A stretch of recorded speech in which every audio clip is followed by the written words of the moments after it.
I think it's very important that we sometimes cover subjects that are sometimes painful, sometimes they cause some heartache for individuals, and that's not our intent, but it's important that we cover them.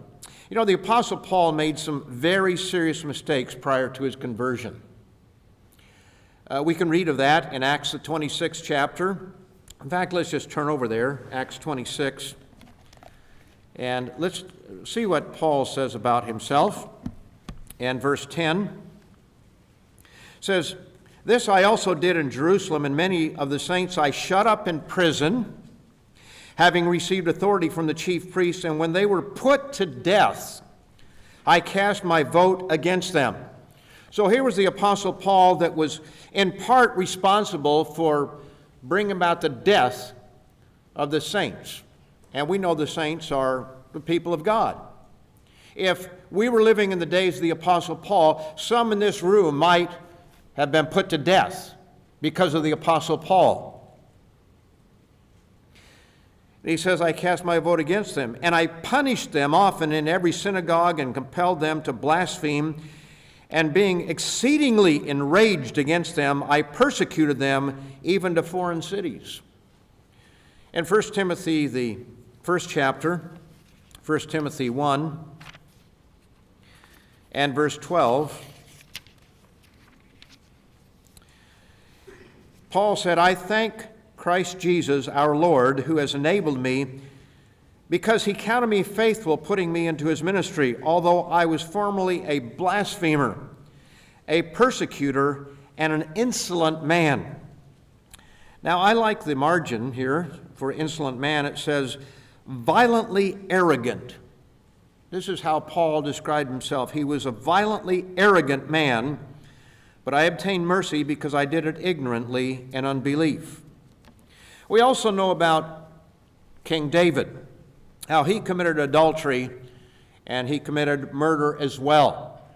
Maybe he didn't do it with his own hand, but he was the one that cast a sentence over Uriah, you might say, and brought about his death. And yet we know that the Apostle Paul was forgiven by God. He didn't have an easy life. I think that Mr. Wakefield's sermonette was perfect for the subject that I'm going to cover today. The Apostle Paul didn't have an easy life. He was very zealous, but you look at the number of times he was beaten, the number of times he was shipwrecked, and all the things that he went through. Perhaps God allowed a lot of those things to remind him of some of the things he did. But God forgave him. And David, God forgave. He's going to be king over all of Israel.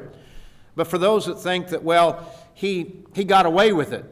You know, he committed adultery, he committed murder, but as I've heard some people say, he got the girl in the end. I've heard people talk like that. They don't understand it. But you read the rest of his life, it was never the same.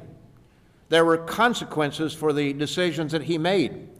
And they were very painful, all the upheaval in his household, the wars that went on continually. All the problems that he had were, to a great degree, the result of the decisions he made concerning Bathsheba and Uriah. So nobody gets away with anything in that way, and yet God did forgive him. We don't believe in a cheap grace where nothing is required of us. God expects us to live by his laws. And he gives us his laws for what purpose? To help us to make right decisions. Because in the life of every one of us, at one time or another, one of those laws is going to look like we don't really want to keep it. You take the one against adultery. There's a time when somebody might be in a particular situation when to commit adultery might be very attractive. It might seem like the thing to do. And sin can be enjoyable. The problem is, it's only for a short time. And a lot of our young people seem to think that, well, just jumping in bed with somebody, well, there's no consequence for it. Or it's worth the consequence, and not realizing that it's a very bad idea. It's a very bad idea. There are diseases. There are unwanted pregnancies. And there's a lot of heartache. As one person said, you can't put protection on the heart, a particular kind of protection. I won't use the actual word. There is none for that.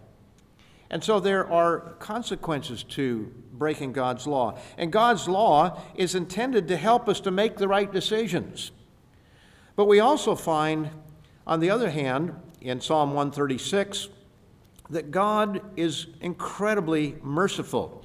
He doesn't abrogate his law. He doesn't say that it's not important, but God does forgive, as we heard in the sermonette. In Psalm 136, he says over and over again how God's mercy endures forever. Notice verse 1, "Oh, give thanks to the Lord, for he is good, for his mercy endures forever." Verse 2, "Oh, give thanks to the God of gods, for his mercy endures forever." And verse after verse after verse, he says, "For his mercy endures forever." Now, I've begun this sermon with these examples, not because this is the subject of the sermon, but because it's necessary for what follows. The main subject of today's sermon is not the Apostle Paul, it's not David, and it's only partly about God's grace. But God's grace has to be understood in the light of this. Paul's life, David's life, and God's grace need to be understood in the light of this subject. Today I'm going to give a sermon that I've only given one other time, and that was very recently. After all these years of being in the church, I've only really spoken out in a whole sermon on the subject just recently. And I've also recorded a Tomorrow's World telecast on it just a little over a week ago. It's the subject of murder and betrayal. The murder and betrayal of the most innocent and weak amongst us. I'm talking about abortion. And I began this sermon referring to the lives of Paul and David and God's grace for a reason. It would be my guess that about 250 people here, that at least one, and probably more than one, woman who is here has had an abortion. And it's very likely that there are also men in this room who have encouraged a woman to have an abortion, or at least not stopped them from that. I don't know of anybody, be honest. I have no idea if anybody ever has. I'm just saying you get 250 people together, and based on statistics, it's probably likely that's the case. And I'm not here to condemn anyone. But it's important that we speak out on this subject so that our brethren, our daughters, our young women understand it, and our young men understand their responsibility as well.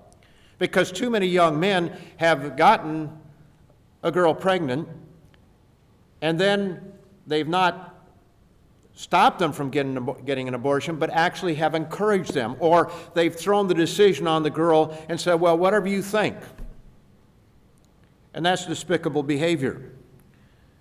And it's my guess that just statistically, probably somebody is guilty of that. But I want you to know that there is forgiveness. And you have to understand that because of the gravity of the situation, because of the horrendous nature of abortion, that God does forgive even that. He forgave the Apostle Paul for putting to death true servants of God. He forgave David for committing adultery and killing Uriah. Now, that doesn't mean that we do, as Mr. Wakefield was pointing out, that we decide, well, I'll just do this and then I'll just repent later, because it doesn't work very well. There's still guilt that sometimes comes back years later, as we shall see in this particular sermon. Sin is against God, and while God will forgive upon true heartfelt repentance, we cannot take God's forgiveness lightly. And if we never address this subject, no doubt there would be some young people here who would make this bad decision. I know young people in church, nobody here, but I know young people in the church that have made that decision, or children of members who may not be in the church today who have made that decision. And it's a terrible decision to make. We all need to know what the Bible says on the subject, and we need to understand the consequences of such a decision. Let's begin by turning to Psalm 128. Psalm 128. It just gives us an overview of God's attitude toward children and what our attitude should be toward children. In Psalm 128, verse 1, it says, "Blessed is everyone who fears the Eternal, who walks in his ways." Yes, there is a blessing for obedience to God. And I love that point that Mr. Wakefield made, that God's way is the abundant way of life. It really is. The idea that the fun way is out there, it's not true. The real fun way is here, because the other has a lot of painful consequences. It says, "When you eat the labor of your hands, you shall be happy, and it shall be well with you. Your wife shall be like a fruitful vine in the very heart of your house, your children like olive plants all around your table." Some of the metaphors that God uses are a little difficult for us in our modern age to fully appreciate, like olive plants around the table. That isn't something that we normally would think of in our world, but I think we get the point, don't we? There's an honor to have your children sitting around your table, having a whole house full, so to speak. It says, "Behold, thus shall the man be blessed who fears the Eternal. The Eternal bless you out of Zion, and may you see the good of Jerusalem all the days of your life. Yes, may you see your children's children." And there's something special about grandchildren, isn't there? For those of you who are grandparents. I don't get it. I don't know what it is. Since I'm not a grandparent, I don't know, but I just know that everybody, when they become a grandparent, it's like they're more excited than when they had their own children. And I think sometimes children resent that. They think, oh, they love my kids better than they love me. Well, maybe they're just more mature at this point in their lives. Whatever it is, they were happy when you came. It may have been that after you came and all the trouble that you became to them, maybe some of that changed, and now they want to start all over again with yours. And besides, they want to see the pain that you go through. So, whatever it is, there's something special about grandchildren, isn't there? Well, let's notice the 127th Psalm, the one just before that. It says, "Unless the Lord builds the house, they labor in vain who build it. Unless the Lord guards the city, the watchman stays awake in vain." When we go out apart from God's way of life, it doesn't work out the way we expect it to. It says, "It is vain for you to rise up early, to sit up late, to eat the bread of sorrow, for he who gives his beloved sleep." And then he says in verse 3, "Behold, children are a heritage from the Lord," or the Eternal. "The fruit of the womb is a reward. Like arrows in the hand of a warrior, so are the children of one's youth." Children are a blessing, a wonderful blessing. And yes, they can be tiring to be around at times. And yes, sometimes they keep us awake at night, but they're still a blessing, especially if they're raised properly, and especially in the right society where things will be different in the future. It says, "Like arrows in the hand of a warrior, so are the children of one's youth. Happy is the man who has his quiver full of them. They shall not be ashamed, but shall speak with their enemies in the gates," or in the gate. So this is God's attitude toward children. And this should be our attitude toward children. I was recently talking to my cousin in California, and he's been very successful in business. He was the CEO of the chairman of the board of a medium-sized corporation, did very well financially, lives in a very nice part of Thousand Oaks in Southern California there. And he said, "I feel like a dinosaur. I'm so out of touch with modern thinking." He's a few years older than me. Next month, he'll be married 55 years to the same person. He's not in the church, but he has 2 children who are still married to their first mates. One of them 28 years, and I don't know about the other one exactly. He has 4 grandchildren, and one of those grandchildren, in his junior year of high school, already received a scholarship. He's being recruited by San Diego State to play baseball. I remember seeing him when he was still pretty young, and he could throw a ball faster than I wanted to have to try to catch it in a small space. He's a pitcher, and apparently good enough that in his junior year they've recruited him. But he's not just a jock, as they say. He's got a 4.33 grade point average. 4.0 is straight A's, but he's taken university level courses, which when you get straight A's in those, that kicks up to your grade point average. In other words, the kids are very successful. When they sit around the table at American Thanksgiving, which we've done with them in the past, they each take time before they start eating to go around the table with everybody to give something that they are thankful for. And there's one subject that is off the table. They can't say. They can't say, I'm thankful for family. And the reason is because they take it for granted that everyone is thankful for family. And you know, not being in the church, this is what family ought to be. Children who are successful, children who raise their children to be successful in life, everybody staying together. He said, we don't know divorce in my family. But he looks at the world around him and he says that I don't understand the thinking. Can't comprehend what's going on. This is not what most families are today. Most families today are shattered, scattered, broken up. Kids don't know who their parents are. And too often, because there's no fidelity prior to marriage, it creates a problem of a pregnancy out of wedlock. And it's difficult to rejoice fully under such circumstances. When two people are married and they're going to have a child, everybody rejoices. When someone gets pregnant outside of marriage, it's awkward, isn't it? Because parents have to be told, and sometimes, even in our modern world, that's still embarrassing, isn't it? And we don't know whether there's going to be a marriage there or whether one person is going to have to raise that child by herself, which is usually the case.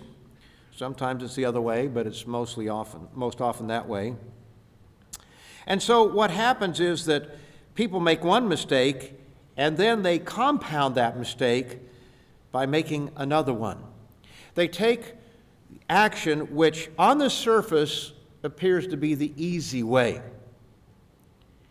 And like so many things in life, like the prodigal son, what seems like the easy or the best way doesn't always work out that way. Sometimes years later, problems occur. In the United States, since Roe v. Wade in 1973, women have taken the easy way out 57 million times and counting. And let's put it in proper perspective. That's 57,000 murders. Let's call it for what it is. 57 million, did I say thousand? 57 million murders. During 2008, in England and Wales, there were 200,000 women who took what seemed to be the easy way out. And I'm not letting the men off the hook because men have they've helped make that decision. Interestingly, who pays for it? Well, 90% of the abortions in England and Wales come out of the National Health Service, meaning the taxes of anybody who's paying taxes in that part of the world. We often hear that people have abortions because of all kinds of reasons, rape, incest, all this type of thing. But only about 1% of all abortions carried out, that's in England and Wales, and it's probably about the same here, were because the baby would have been disabled or born in some way that they didn't want them, the child. Only 1%. Now, if polls are correct, in 2012, Canadians favored unrestricted abortion by 60%. But I want you to consider, what does unrestricted mean? If it is unrestricted, that really means, if that's what they want to say, that 60% of Canadians said that it's okay to have an abortion anytime, at whatever the time would be, even late-term abortions, even in the 8th month, if that's true, if it's unrestricted. However, as a National Post article pointed out, this may have been more about Canadians showing their independence in light of an opposite trend in the United States. Americans were becoming more anti-abortion, and so Canadians, you have to kind of live there a little bit to understand it. Maybe that was a reaction that way. Even the National Post, a Canadian paper, said that it may have had more to do with that than what they actually did believe, because I would find it very difficult to believe that 60% of Canadians think you can abort an 8-month child. I just can't quite believe that. But whatever the reason, whatever it might be, one thing we know is that abortion is less popular the longer the child grows in the mother's womb. 12 weeks and under, a lot of the population believes that it's okay for abortion. Second trimester, after that, to up to 24 weeks or so, it becomes unpopular. And when you look at third trimester, 7, 8, and 9th months, it's very unpopular. In other words, people don't want to abort or kill, let's put it the way that it should be, anything that seems to be human.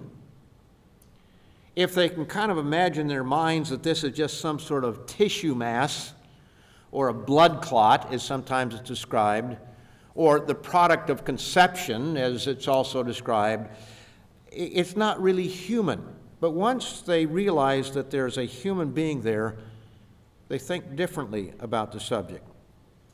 Now, you might be thinking that most people in our society are pro-abortion. And especially if you looked at millennials, you might think that millennials are pro-abortion. That's 20 to 35 approximately, or maybe 18. But that group there up to about 35 we call millennials, and that's a moving target a little bit, what we call millennials, but that's just a general sense of it. And you might think that they would be very pro-abortion because on university campuses they put down any pro-life movement. The media points it out that way, that everybody's pro-abortion, not pro-life, and they make pro-life people look rather ridiculous every chance they get to do so.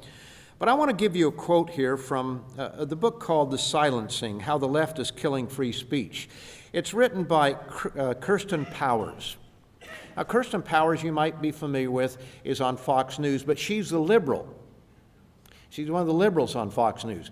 She readily admits that she is very liberal. She is a social liberal. She is pro-homosexual.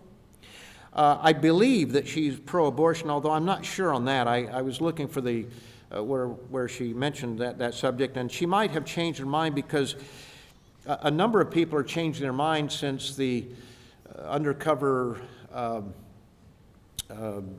news item that came out where they interviewed a lady that worked for Planned Parenthood, and they've got her sitting over lunch talking there, and she is talking just matter of fact about, well, we have to be very careful because we can save the heart, we can save the liver, we can save the kidneys or something like that, because there are people who want to buy those parts of aborted children.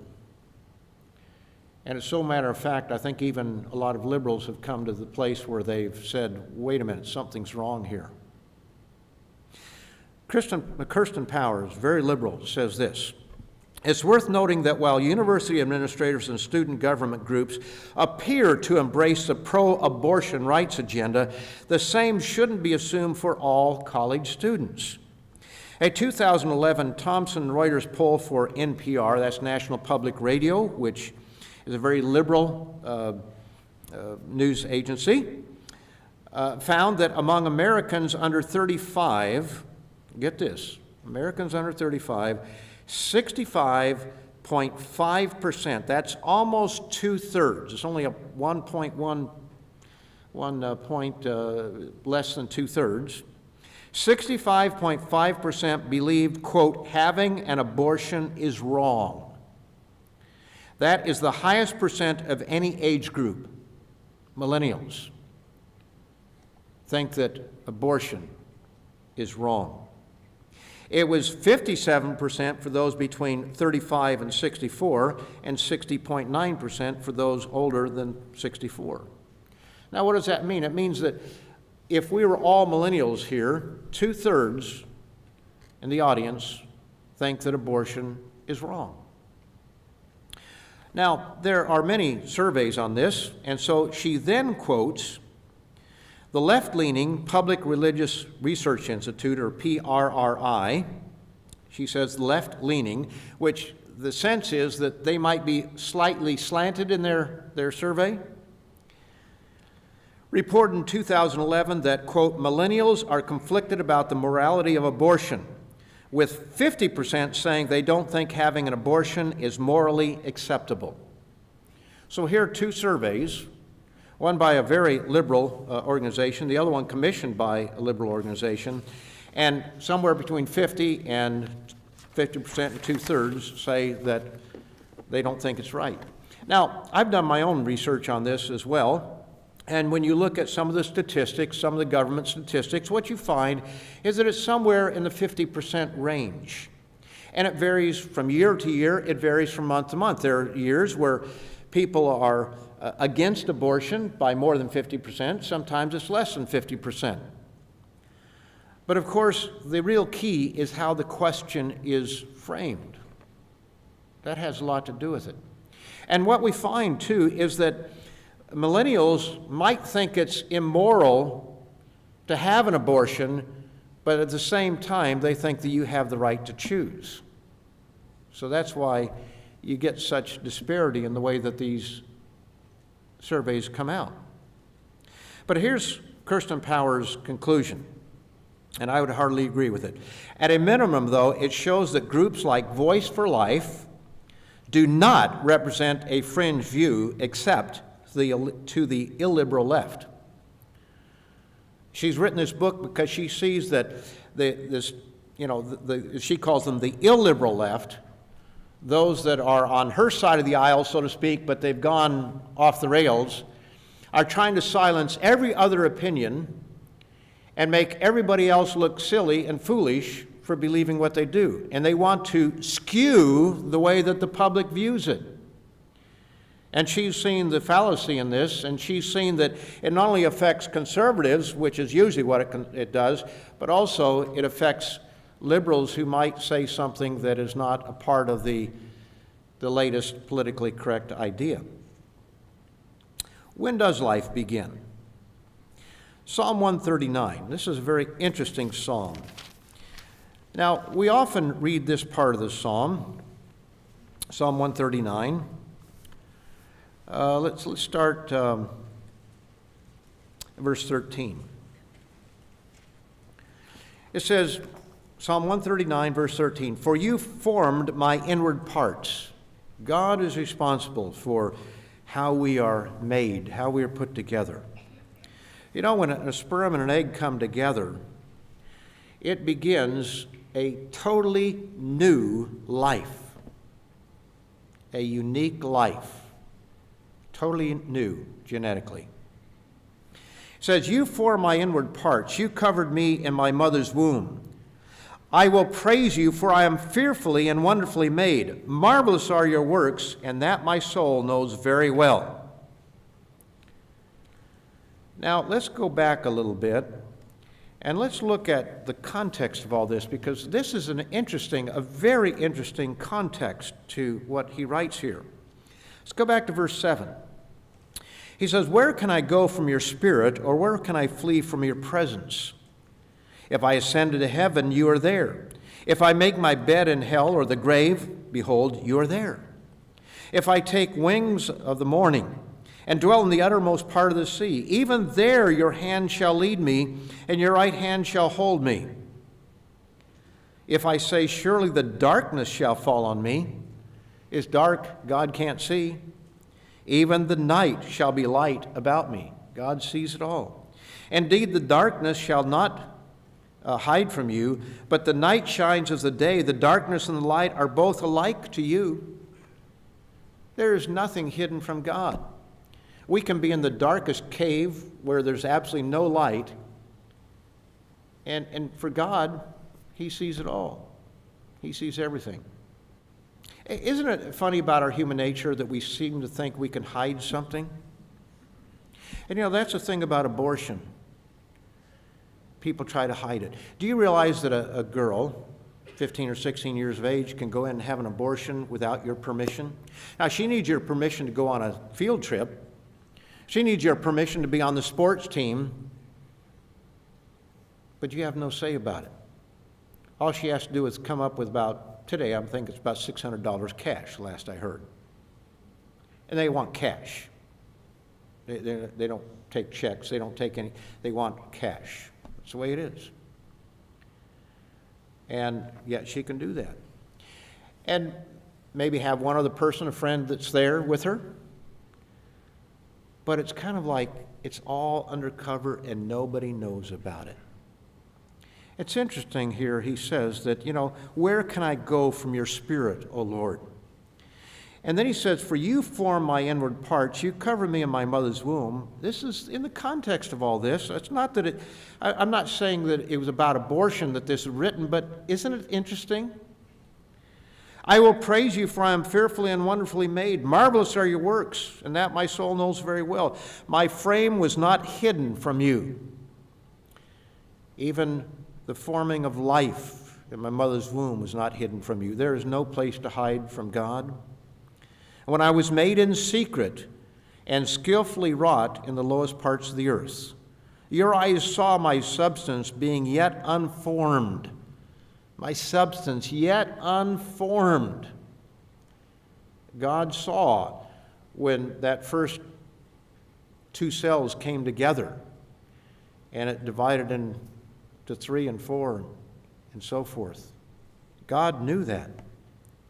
He says, when I was made in secret and skillfully wrought in the lowest parts of the earth, your eyes saw my substance being yet unformed. And in your book they all were written. The days fashioned for me when as yet there was none of them. Before I was born, God was there. He saw in the secret place. He saw that beginning of life and of the circumstances of it, you might say. There's a popular United Kingdom website called the Baby Center. And what's interesting is that you can go on there, and beginning in week 4, it has little squares, and you can click on whichever square you want to and just move it back and forth. And you can tell exactly, approximately what's taking place at any given week. Because week 4 is about the earliest that you're going to know for sure that you can prove that you're expecting there. You might suspect it earlier, but that's usually about the earliest that it can be properly detected. So they start at week 4 all the way to the very end. And so here's what is in a mother's womb at week 10. Now I say week 10 because it depends on whether you're saying it's the 10th week or it's the end of the week. There's a little variation in all this. But here's what it says, because this is a stage that a number of abortions take place. Your baby is now officially a fetus. She's poised for growth and will more than double in size in the next 3 weeks. Your baby is now swallowing and kicking, and all her major organs are fully developed. More minute details are appearing too, such as fingernails and a little fuzz of hair on her head. Your baby's sex organs are beginning to show. At your dating scan, which should happen soon, you may be able to tell whether you're going to have a boy or a girl. That's at 10 weeks. Isn't it interesting that when you want to have it, it's called a baby? That's what they said. Your baby is now officially a fetus. But what do they call it when you don't want to have it? Well, let's let someone who worked in the abortion industry tell us. Carol Everett at one time ran 5 abortion clinics. In The Marketing of Evil by Capellian, she explains how counselors are trained to sell abortion to anyone who inquires. They sell it. They come in for just advice, what are my options, and they are trained to sell an abortion. Here's what she says on page 196. They were not told about the development of the baby. And notice she calls it a baby. or about the pain that the baby will be experiencing, or about the physical or emotional effects the abortion would have on them. They never tell the young lady any of that. She points out that there are two questions that the girls always ask. Will it hurt? And is it a baby? And the answer to the second question is revealing. She says, no, would come the answer. It's a product of conception, or it's a blood clot, or it's a piece of tissue. That's what you were at one time, just a piece of tissue or a blood clot, according to the abortionists. They don't even call it a fetus because that almost humanizes it too much, but it's never a baby. No matter what stage, it's never a baby. Next, Miss Everett describes what she calls the two standard reactions in the recovery room following an abortion. Quoting her, the first is, I've killed my baby. It amazed me that this was the first time the patients called it a baby. But the second reaction is, quote, I'm hungry. You kept me here for 4 hours and you told me I'd only be here for 2. Let me out of here. And Ms. Everett then says, that woman is doing what I did when I had my abortion. She's running from her abortion, not dealing with it. You know, how did we get to where we are today, where in the United States, 57 million children are murdered? What really got me started on the whole subject was, I've read a number of things on it, but what really was a catalyst was Mr. Wallace Smith's commentary or a webcast on Moloch would be proud, something like that. Moloch would be proud. You know, we read that, how they offered their children, they passed them through the fire, they sacrificed their own children. But we don't see that that's what we're doing here in our world today. And that was inspired by an article that took place in England, where they were actually using aborted fetuses as part of the fuel for the fire to keep the hospitals warm. I'm sure it wasn't a major part of it, but just throw them in the trash, burn them up, and at least we produce some heat for the hospital. And that was a little bit too much for a lot of people. And if you read the comments, anytime you go on the internet, you read comments below, what's shocking is how calloused, especially the men, were that, oh, well, at least we get some good out of it. Just absolutely mind-boggling, the callousness with which people speak of those things. So how do we get here? Well, first of all, abortion is big business. I did just a little sample here. As I said, I know that abortion today, because I knew somebody that was going to get an abortion against her parents' will, and she was not in the church, but nevertheless, against her parents' will, she had to come up with $600 cash. And that was not terribly long ago, a couple of years ago, 2-3 years ago perhaps, I don't remember exactly. But at $400 a shot, 57 million, that's about $22.8 billion in that industry. Now, it cannot be denied that many in the abortion industry are in it for the money. No doubt about that, and we'll see a little bit of that in some of the things that I quote here. Well, let me just read one right now. This is Dr. Anthony Levatino. He says, why do doctors do abortions? There are many reasons. It's profitable. There's a lot of money in it. But there's philosophical things that come first. As I'm fond of telling people, if you are pro-choice and you happen to be a gynecologist, then it's up to you to take the instruments in hand and actively perform an abortion. It's the most natural association in the world. Along the way, you find out that you make a lot of money doing abortions. In my practice, we were averaging between $250 and $500 for an abortion, and it was cash. And the more you study into this, the more you realize that most of the ones that are really into it big time, it's about money. But there are also workers that get involved where it isn't so much the money. And to say that they're all in it for the money is overly simplistic. In Romans, the first chapter, and verse 28, Romans 1:28, a very familiar passage for us. It talks about when people reject God, he gives them over to a reprobate mind. Here it says in verse 28, Romans 1, and even as they did not like to retain God in their knowledge, God gave them over to a debased mind, or a mind void of judgment, a reprobate mind. It says to do those things which are not fitting. Once you get rid of God in your thinking becomes depraved. It lacks judgment, proper judgment. Now, it doesn't mean that everybody out there is going to do abortions just because they don't believe in God. There are people who don't believe in God and have come to the conclusion it's not the thing to do. But nevertheless, how do people get into this? Again, quoting from Dr. Anthony Levatino, he explained his worldview this way, and this is very instructive. I'm going to read a couple quotes here that are very, very instructive of how the world thinks and how you and I have to reach this kind of a mind.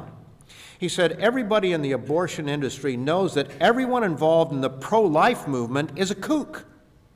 I know, because CNN tells me so, and they would never lie to me. Now, of course, he's saying that tongue-in-cheek because Dr. Levatino has gone to the other side. He is now pro-life.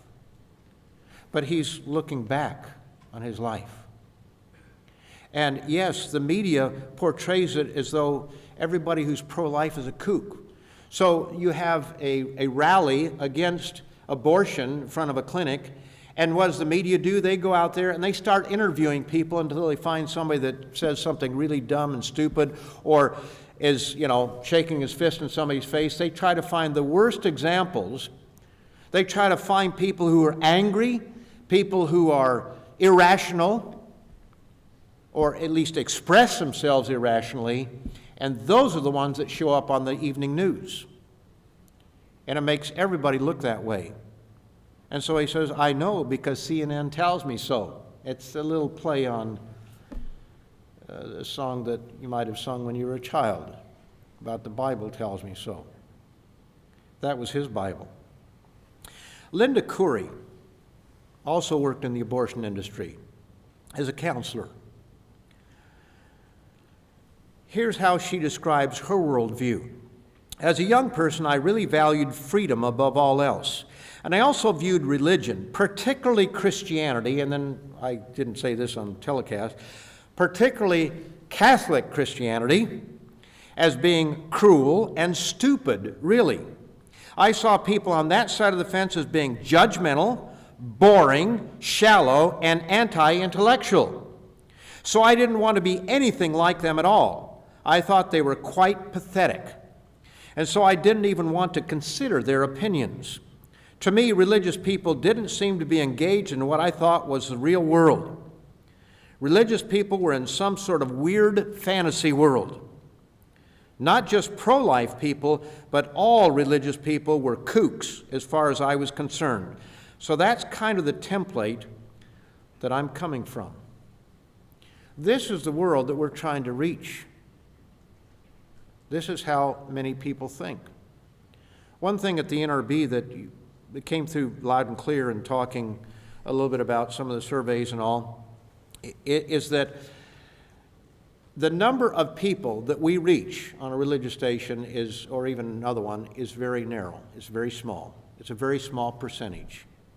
And one reason that religious stations don't do a lot of the research as far as audience goes, they'll tell you this is the footprint. This is how many households we can reach. That's how they sell it. They don't tell you how many are actually tuned in. because this is the attitude of many people out there. They just think religious people are kooks and nuts. Now, maybe it's a little different here in Charlotte,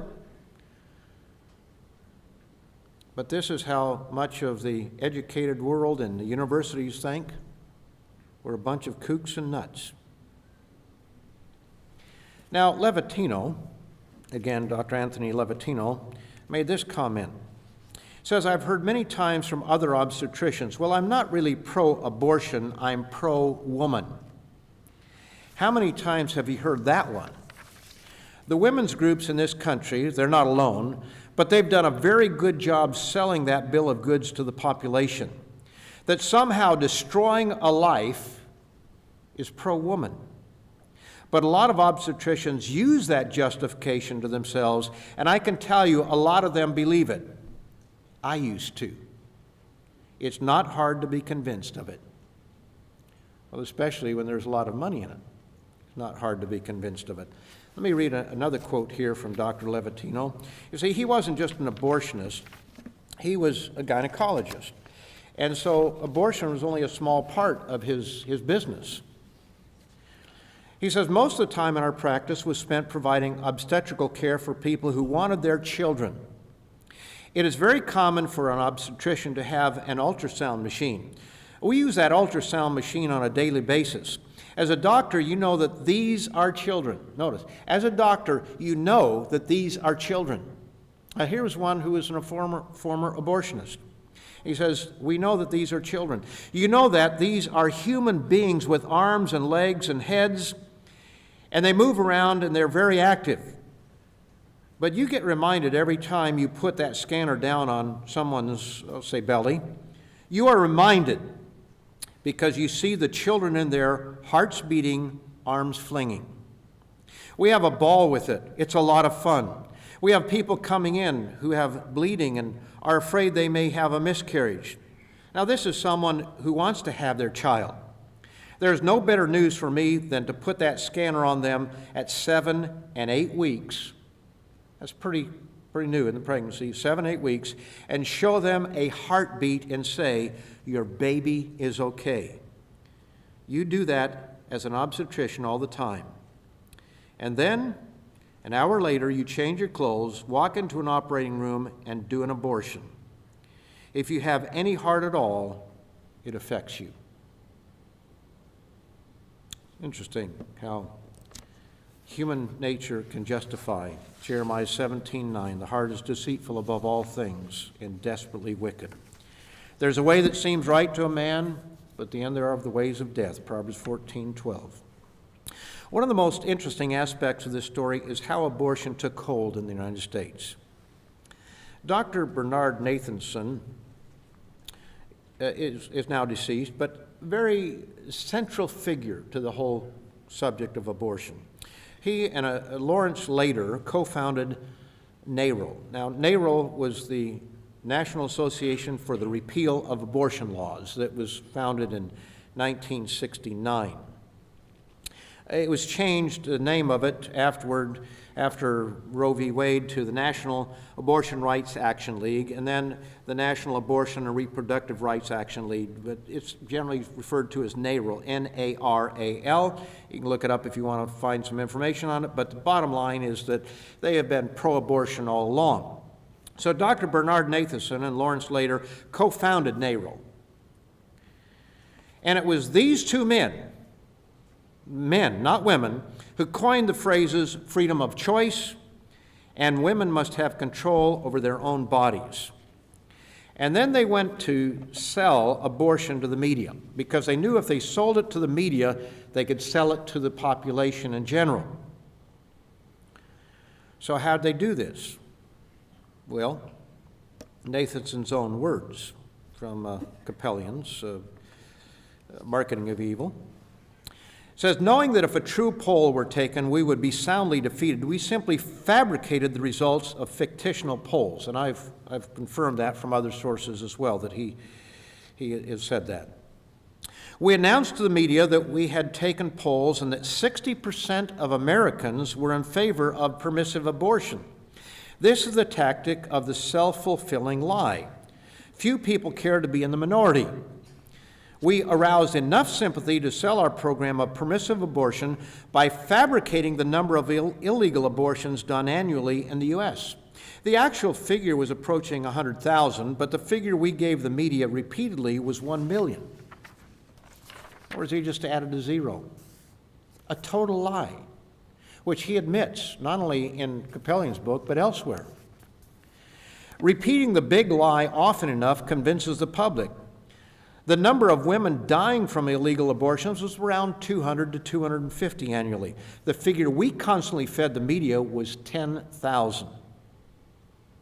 Now, once abortion became legal in 1973, January of 73, Nathanson went on to personally perform what amounts to about 75,000 abortions. Well, personally performed 5,000 himself, supervised another 10,000 in his clinic, total of 75,000. He was, for a time, the director of the Center for Reproductive and Sexual Health. The acronym is very well done, CRASH. CRASH, that's the acronym, C-R-A-S-H. It was then the largest freestanding abortion facility in the world. But then something happened. Dr. Nathanson became the chief of obstetrics at New York Hospital, associated with Columbia University in New York City. Now, the story that he tells is that technology changed his life. In 1974, Nathanson wrote, quote, "I am deeply troubled by my own increasing certainty that I had in fact presided over 60,000 deaths." He also wrote that he performed an abortion on a woman whom he had impregnated. He was married 4 times. What happened with Dr. Nathanson when he started working for the hospital and they had all this new technology, the ultrasounds and all the instruments that could go inside the womb and see what was happening, he eventually came to the place where he said, "This is my patient. This is a real human being." And it had absolutely nothing to do with religion. He's often quoted as saying abortion is, quote, "the most atrocious Holocaust in the history of the United States." He then went on to produce a film called The Silent Scream. Some of you may have heard of it. You can go on the internet and look it up. It shows an abortion of an 11-week child. 11 weeks in the womb, and how that child is aborted, how it's sucking its thumb, and how the instruments come in there, and the child's heart rate goes from 140 to 200, and the child is trying to get away from the abortionist instruments, which then literally, because it's so delicate, literally suck it apart. I could be more graphic, but I don't necessarily think this is a place. You can check these things out for yourself. Nathanson grew up Jewish, and for more than 10 years after becoming pro-life, he described himself as a Jewish atheist.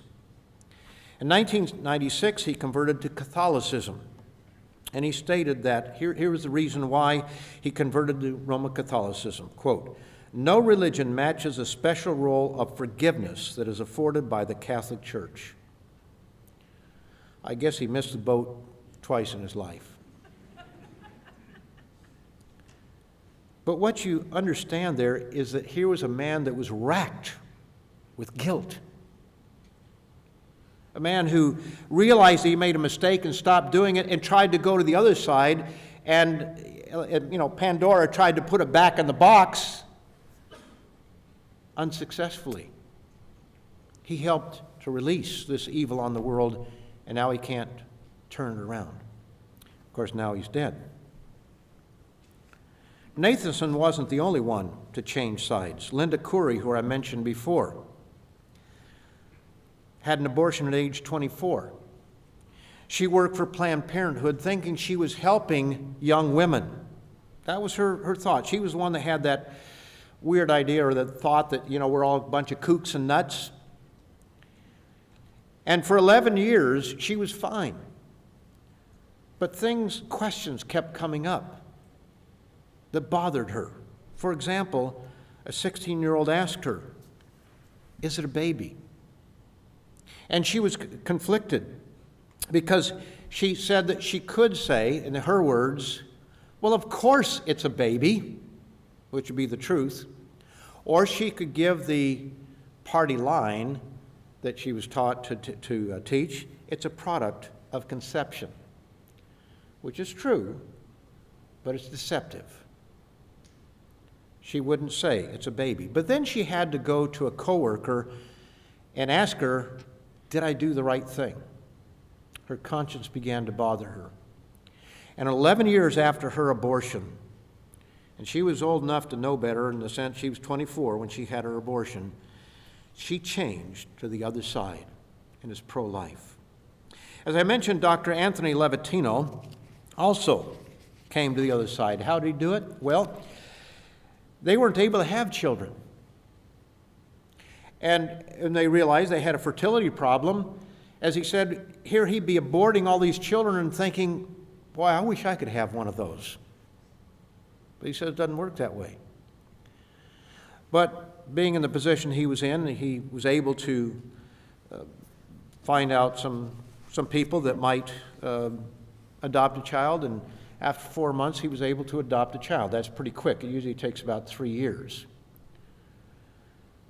But nevertheless, he was able to adopt a child, a little girl. And then, as oftentimes happens, as he said, his wife got pregnant, and they had another child, pretty close together, about 11 months apart. It's kind of hard for people to understand, but nevertheless, that's what happened to him. And then one day, and he remembered the day very clearly, and it was 7:25 in the evening, they heard a screech of tires out front, and his little daughter had been hit by a car. And even though he was a doctor, there was nothing he could do to save her life. And every day when he went back to the clinic, when it was his day to do abortions, he realized the value of life in a way that he never had before. And he finally couldn't take it anymore. He walked into a pro-life rally of some sort, meeting.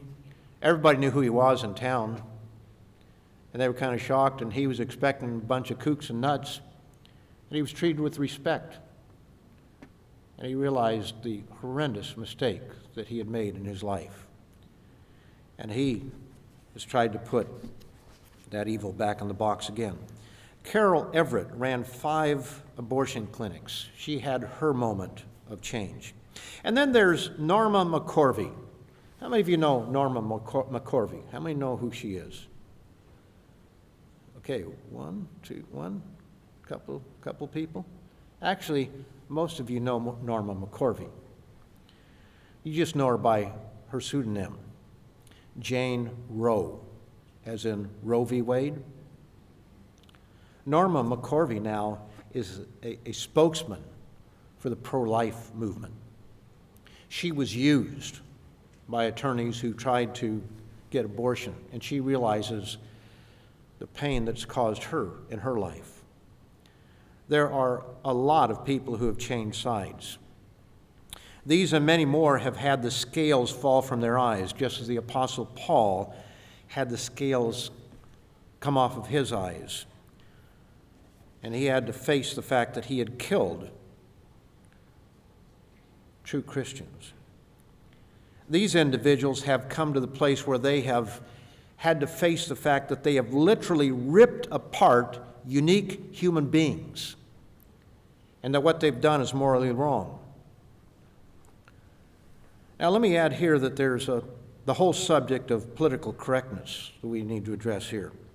A woman's right to choose, freedom of choice, the product of conception. But you know, there are other things that are more subtle that we need to be careful of, such as taking a human life. Well, what's wrong with that? Well, because it's softening murder. Or ending a human life. We need to call it what it is, murder. And yet there are times when we have to be careful in where we are. If we want to stay on television, for example, we might have to use the softer term. But I think that in general, we need to understand it's murder, nothing less than that. Now, while the Bible doesn't say abortion is sin, we can clearly know the mind of God. For example, in Exodus, the 21st chapter, Exodus 21,